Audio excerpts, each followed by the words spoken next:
Hello friends, நீங்கள் எல்லாருமே rambutan fruit பார்த்துருப்பீங்க. ஆனால் ரம்பூட்டான் கொழுக்கட்டை பார்த்துருக்கீங்களா? வாங்க எப்படி செய்து பார்க்கலாம். ஃபஸ்ட்டு ஒரு மிக்ஸி ஜாரில் பீட்ரூட் அரைச்சி ஃபில்டர் பண்ணி எடுத்துக்கோங்க. ஒரு கடாயில் நல்லா கொதிக்கட்டும். நெக்ஸ்ட் ஒரு பவுலில் கொஞ்சமாக அரிசி மாவு, சால்ட் ஆட் பண்ணிக்கோங்க. அதில் நான் ரெடி பண்ணி வச்ச பீட்ரூட் வாட்டர் ஆட் பண்ணி மிக்ஸ் பண்ணிக்கோங்க. பாருங்கள், கொழுக்கட்டை மாவு ரெடி ஆயிடுச்சு.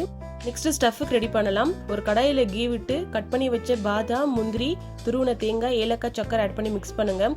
2 மினிட்ஸில் குக் ஆயிரும். தனியாக ஒரு பவுல் எடுத்து வச்சுக்கோங்க. நெக்ஸ்ட்டு கொழுக்கட்டை செய்ய ஸ்டார்ட் பண்ணலாம். நம்ம ரெடி பண்ண மாவில் சென்டரில் ரெடி பண்ண ஸ்டஃப் வச்சு க்ளோஸ் பண்ணிடுங்க. உருண்டை ஷேப்பில் பிடிச்சி வச்சுக்கோங்க. நெக்ஸ்ட்டு நம்ம ரெடி பண்ண கொழுக்கட்டையை ஊற வச்ச அரிசி மேலே வச்சு ரோல் பண்ணுங்கள்.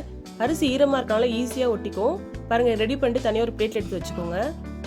அவ்வளோதான், கொழுக்கட்டை ரெடி ஆயிடுச்சு. இப்போ நம்ம ஸ்டீம் பண்ணிடலாம். ஒரு இட்லி பாத்திரத்தில் ஒரு 15 மினிட்ஸ் வைங்க. 15 மினிட்ஸ்க்கு அப்புறம் ஓப்பன் பண்ணி பாருங்கள். சூப்பராக ரெடி ஆயிரும். பாருங்கள், ரம்பூட்டான் கொழுக்கட்டை ரெடி ஆயிடுச்சு. நீங்களும் உங்கள் வீட்டில் ட்ரை பண்ணி பாருங்கள். சூப்பராக இருக்கும். உங்களுக்கு இந்த ரெசிபி பிடிச்சிருந்தா உங்கள் ஃப்ரெண்ட்ஸ்க்கும் ஷேர் பண்ணுங்கள். தேங்க்யூ ஃபார் வாட்சிங்.